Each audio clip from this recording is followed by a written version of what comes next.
Сәлеметсіздер ме, құрметті көрермендер. Қазір мен өз анамның бізге бала кезінде аштықсыз бауырсақ жасап беретін әдісі бойынша бауырсақ жасайтын боламын. Үлпілдек бауырсақтар. Бисмиллахиррахманиррахим. Міне енді мына ашқан айран болсын, айранды құйып немізді бастаймыз. Осы айранның ішіне тұз саламыз. Тұз керек, көп керек емес, бір шымшымдай тұз салсаңыздар жетеді.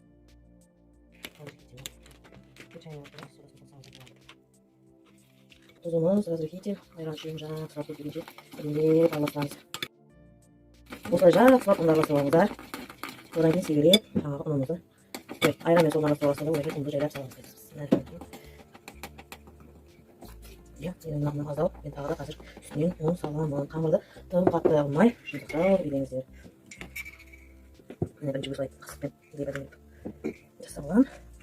Одан кейін қолмен азадан билеңіз арна 10 минутқа, 15 минутқа тындырып қоямыз. Сол кезде сіздің неңіз жақсы бауырсақтарыңыз өте жақсы пішініп көтеріп шығатын болады. Бұл деген лезде дайын болады. Үйге бауырсақ жегіңіз келген кезде балаларға дейін жасап бересіз. Жұмсақ.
Я уже не шел, так, господи. Жаль, что еще не было.